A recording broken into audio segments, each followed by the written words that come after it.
Tom, thanks for joining us. Thank you, Joseph. Happy to be here.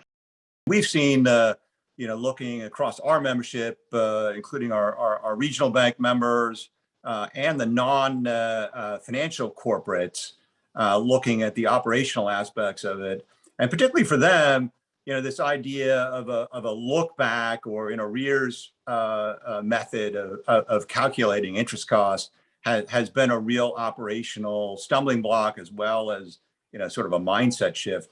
Any thoughts around the operational aspects of this, and where that is, and maybe some surprises as to the challenges faced with it? What we learned is that, and I think this is why the endorsement of term SOFR became so important to us from the ARRC, because we had learned that there were just many parts of the market, particularly the lending markets, where where the systems, the operational necessities, and things just weren't going to get us there by the finish line for people to be able to do compounded interest or things that are really, kind of pretty standard in the derivatives markets. So the idea that people needed to have that payment certainty up front. I think our first example of that was in the adjustable rate mortgage market, the consumer mortgage market, where it was pretty clear that consumers weren't going to be in a position, nor were their lenders, to say, I'm going to let you know what you owe us 2 days before. So that market began using the Fed's averages of SOFR. So they take averages that are computed over a certain period of time. That becomes a forward-looking compounded methodology, where you take that average, and that's what people use for the subsequent payment. That gives people that certainty of payment. That's what we learned, is that many parts of the market need that certainty of payment well in advance, and the compounding methodologies seem to be used across more sophisticated products like floating rate notes, derivatives, and others. So that's what we learned operationally as we began to dig down just a little further into this. And again, a lot of the work, if you go back to where we began, at that point, say 240 trillion in contracts were financial contracts resting on Libor. Of that, about 200 plus were derivatives markets. So the idea was, if you can solve the derivatives market, you've got a big part of the problem behind you, and a lot of that did get done reasonably quickly. But the cash markets are not just one market. And the many products that are offered, from consumer products to floating rate notes, through loans, through syndicated loans, business loans, ended up being much more complex, I think, than we probably had anticipated at the very beginning of this work. Maybe comment on the importance of the underlying number of transactions for a reference rate, and how that solidifies SOFR as the choice, and will likely make it difficult to dethrone. Well, the one thing I think, and this recent announcement that we made on term SOFR is one of the key component pieces of this, right? Because you always look for, first of all, we look at volume, and then I think for market participants, liquidity, access to markets matters a lot.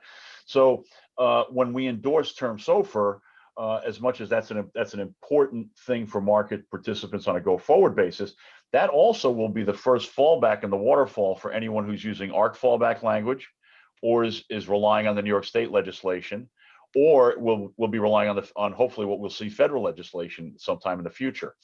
So that means that everything that's out there when we hit June of 2023, largely is all going to flip to SOFR. So there's this sort of barge of liquidity out there that represents that remaining 33% of the 220 that's going to be out there will convert to SOFR. So we think that's really important, because that liquidity is already there. And if you think about it, from any institution who might have legacy and new products, well, if your legacy book's going to flip to SOFR, you'd probably want your new products to flip to SOFR.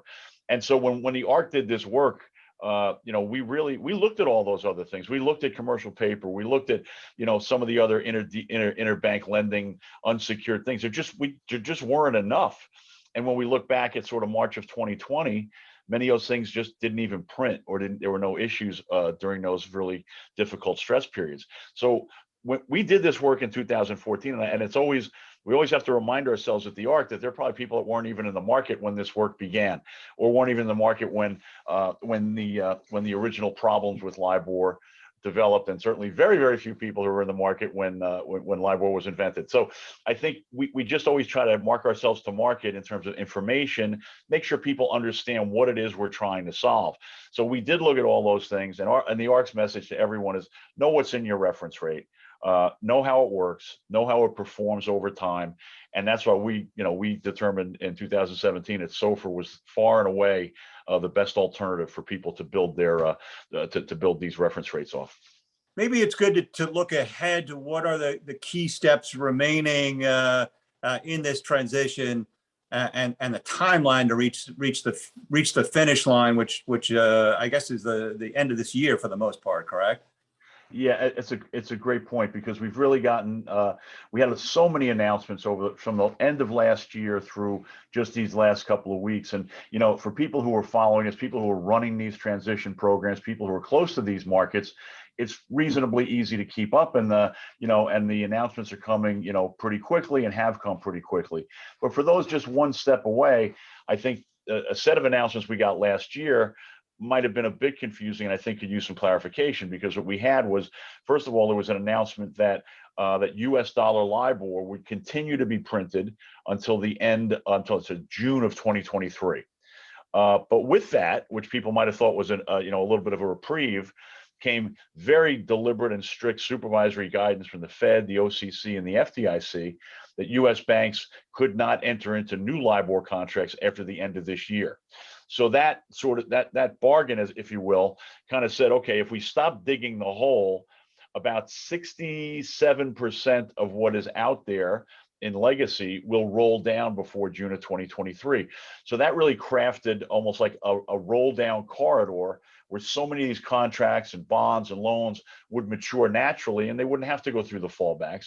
But that came with, I think, a very steep price tag of no new Libor. So what we've got now is we should anticipate Libor liquidity to begin to decrease very swiftly as we approach year end. And then we'll, I think, in the market, you can enjoy the benefit of the organic roll down of what's out there, and then be able to work on the tough legacy, amending contracts, doing the things that they can do. But that whole idea that this is a reprieve, I think, is a little misplaced. The fact is that for new activity, end of 2021 is the date we're focused on. 150 some odd days away.